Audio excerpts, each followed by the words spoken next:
Hello viewers, welcome to my channel you watching ATV। सबसे पहले आज हम इस बात पर चर्चा करेंगे कि जब हम केमिस्ट्री लैब जाते हैं और किसी भी एक्सपेरिमेंट को करने के लिए हमें एपरेटस की ज़रूरत पड़ती है, तो ऐसे वक्त उन स्टूडेंट को काफ़ी ज़्यादा परेशानियों का सामना करना पड़ता है जो बिगिनर होते हैं, क्योंकि उन्हें एपरेटस के बारे में ज़्यादा कुछ पता नहीं होता है कि वो कैसा दिखता है, उसका क्या काम है, इवन नाम तक नहीं पता होता है। ये काफ़ी ज़्यादा समस्या ऐसे स्टूडेंट को झेलनी पड़ती है। इस समस्या को हम ध्यान में रखते हुए आज का ये वीडियो बना रहे हैं। आज की इस वीडियो में हम 5 केमिकल एपरेटस को अच्छे से समझेंगे। सबसे पहले इसे हम बीकर कहते हैं। ये हार्ड ग्लास का एक सिलेंड्रिकल स्ट्रक्चर है जिसका नीचे फ्लैट बेस होता है और ऊपर खुला एक ग्लास का तरह आपको स्ट्रक्चर दिख रहा होगा। इसके ठीक एक किनारे में आपको लिप दिख रहा होगा जिससे इसके अंदर भरे हुए लिक्विड को हम पोर करते हैं किसी और एपरेटस में। ये 150 ml का आपको दिख रहा होगा। इसके साथ साथ ये और भी कई सारे मेजरमेंट के आपको मिलते होंगे, करीब 25, 50, 100, 250, 500 ml इत्यादि। इसके क्या काम हैं? इसके काम ठोस पदार्थों को द्रव में घोलने में, द्रव को गर्म करने में, द्रव को रखने में आदि में इसका इस्तेमाल किया जाता है और ज़्यादातर केमिस्ट्री लैब में इस एपरेटस का बहुत इस्तेमाल किया जाता है। इसे बीकर कहते हैं। उसके बाद आप इसे तो जानते ही होंगे, इसे टेस्ट ट्यूब कहते हैं। हिंदी में इसे परख नली कहते हैं। टेस्ट ट्यूब भी एक सिलेंड्रिकल स्ट्रक्चर है और ये एक ट्यूब का तरह पतली नली आपको दिख रहा होगा। ये काफ़ी पतला होता है। इसके ऊपर खुला स्पेस होता है और नीचे स्फेरिकल बेस होता है। इसे हाथ में पकड़ने के लिए बनाया गया है। इसे खुले में नहीं रखते हैं, इसे स्टैंड में डाल करके रखा जाता है। ये हार्ड ग्लास का बना हुआ है, एक सिंपल ग्लास का भी बना होता है, वो अगले वीडियो में मैं बताऊंगा। ये हार्ड ग्लास का बना हुआ स्ट्रक्चर है, इसे हम टेस्ट ट्यूब कहते हैं। इसका मेनली यूज हम किसी भी चीज़ का टेस्ट करने के लिए करते हैं, किसी भी चीज़ का परीक्षण करने के लिए करते हैं। साथ साथ ठोस या द्रव को उच्च ताप पर गर्म करने में, दिए गए पदार्थ जल में विलय है या नहीं उसे परीक्षण करने में इत्यादि में इसका इस्तेमाल किया जाता है। आप लैब जाएंगे तो इसके कई इस्तेमाल आपको दिखेंगे। इसे टेस्ट ट्यूब कहते हैं।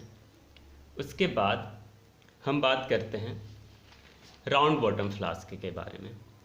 इसे राउंड बॉटम फ्लास्क कहते हैं। राउंड बॉटम फ्लास्क क्यों कहते हैं? नाम से ही आपको पता चल रहा होगा। इसके जो बेस है वो स्फेरिकल है, वो राउंडेड है। इसे सीधा हम खड़ा नहीं कर सकते, ये हमेशा गिर जाएगा। इसे हम स्टैंड से क्लैम्प करके खड़ा करते हैं और ट्राइपॉड स्टैंड में रख करके। इसके स्फेरिकल राउंड होने का कई कारण हैं, ताकि इसमें हम किसी चीज़ को गर्म करते हैं तो ताप पड़ना, इसके अंदर हम किसी भी ग्रैन्यूल को रखते हैं तो रिएक्शन करने में वो टोटल अच्छे से इमर्स हो सके किसी भी केमिकल में, बहुत इसके यूजेस हैं। तो इसका स्ट्रक्चर ये भी एक हार्ड ग्लास का बना हुआ इक्विपमेंट्स है। इसके ऊपर ये जो नेक है ये पतला होता है और नीचे पूरा स्ट्रक्चर स्फेरिकल होता है। इसे हम राउंड बॉटम फ्लास्क कहते हैं। इसके यूज क्या हैं? इसके यूज हैं तरह तरह के गैस को बनाना, जैसे अमोनिया गैस को बनाना, सल्फर डाइऑक्साइड गैस को बनाना इत्यादि गैस को बनाने में होता है। साथ साथ इसके और भी यूजेस हैं। उसके बाद हम बात करते हैं फ्लैट बॉटम फ्लास्क के बारे में। ये बिल्कुल उसी तरह होता है, बस इसके बॉटम, इसके जो बेस है वो फ्लैट होता है ताकि इसे हम कहीं पर भी अच्छे से रख सकें। इसे स्टैंड से पकड़ के रखने की ज़रूरत नहीं पड़ती है। ये भी हार्ड ग्लास का बना होता है। ये आपको दिख रहा होगा, ये कितने ml के हैं? ये 100 ml का है। साथ साथ ये अलग अलग साइज़ का भी होता है, इससे बड़ा भी, इससे छोटा भी, जैसा हमें ज़रूरत पड़े। इसका नाम फ्लैट बॉटम फ्लास्क है। नीचे स्फेरिकल स्ट्रक्चर है, ऊपर सिलेंड्रिकल स्ट्रक्चर है जो कि इसका नेक कहलाता है, और नीचे इसका बेस फ्लैट है ताकि इसे कहीं भी हम रख सकते हैं। इस बोतल का क्या काम है? इस बोतल का काम तो बहुत सारा है, रिएक्शन करने में तरह तरह का, लेकिन मेनली इस एपरेटस का काम वाश बोतल बनाने का होता है, जिसे हिंदी में धोवन बोतल कहते हैं। फ्लैट बॉटम फ्लास्क के बारे में मैंने बता दिया। फाइनली इसे हम कॉनिकल फ्लास्क कहते हैं। इसे कॉनिकल फ्लास्क क्यों कहते हैं? क्योंकि इसका स्ट्रक्चर कॉनिकल शेप का होता है, मतलब ये एक शंकुआकार होता है। इसका नीचे का स्ट्रक्चर टोटली आपको एक कॉनिकल दिख रहा होगा, कॉर्न का तरह दिख रहा होगा, शंकुआकार दिख रहा होगा, और ऊपर एक नेक होता है और इसका बेस भी फ्लैट होता है। इसे भी हम कहीं पर रख सकते हैं। इसका स्ट्रक्चर एक हार्ड ग्लास का होता है। ये आपको 150 ml का दिख रहा होगा। इसके साथ साथ ये कई साइज के, कई माप के होते हैं और ये हार्ड ग्लास का है। इसका नाम कॉनिकल फ्लास्क है। इसके क्या इस्तेमाल हैं? इसके इस्तेमाल मुख्यतः द्रव पदार्थ को रखने में, द्रव पदार्थ को गर्म करने में होता है। साथ में इस पे रखे हुए किसी भी विलयन, मिक्सचर और कोलाइडल या फिर कोई भी केमिकल अभिकारकों को अच्छे से सेक करने में होता है। इसका स्ट्रक्चर ऐसा बना होता है ताकि इसके अंदर हम किसी भी लिक्विड को सेक करते हैं तो वो इस स्ट्रक्चर से बाहर नहीं निकल पाता, क्योंकि नीचे आपको दिख रहा होगा ज़्यादा वाइड है, ऊपर नेक इसका काफ़ी छोटा है, तो सेक करने में वो अच्छे से अंदर ही रह जाता है। वैसे टाइट्रेशन वगैरह में इसका इस्तेमाल किया जाता है अनुमापन वगैरह में। आपने केमिस्ट्री लैब में जाना है, तब आपको पता चल जाएगा। ये रहा 5 कुछ केमिकल एपरेटस जिसके बारे में आज मैंने बताया। उम्मीद है आपको अच्छे से समझ में आ गया होगा। बाकी के कुछ इक्विपमेंट्स के बारे में मैं आगे के वीडियो में बताऊंगा। एक बार फिर से सभी एपरेटस का आपको नाम बता देता हूँ।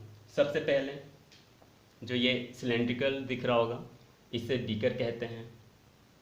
उसके बाद ये नली, ट्यूब जैसा स्ट्रक्चर, इसे हम टेस्ट ट्यूब कहते हैं। उसके बाद ये बॉल जिसका बेस राउंड है, इसे राउंड बॉटम फ्लास्क कहते हैं। और ये फ्लास्क जिसका बॉटम फ्लैट है, इसे फ्लैट बॉटम फ्लास्क कहते हैं। और फाइनली ये शंकुआकार कॉनिकल फ्लास्क, इसे हम कॉनिकल फ्लास्क कहते हैं। आप अच्छे से इसका नाम याद कर सकते हैं और इस वीडियो को देखकर इसके यूजेस और इसके स्ट्रक्चर, ये कैसा दिखता है, अच्छे से समझ गए होंगे। उम्मीद है आपको ये वीडियो अच्छे से समझ में आया होगा। बाकी के एपरेटस के बारे में आगे के वीडियो में बताऊंगा। तब तक के लिए थैंक यू, और इस वीडियो को ज़्यादा से ज़्यादा शेयर कीजिए, वीडियो को लाइक कीजिए और चैनल को सब्सक्राइब कीजिए। Thank you.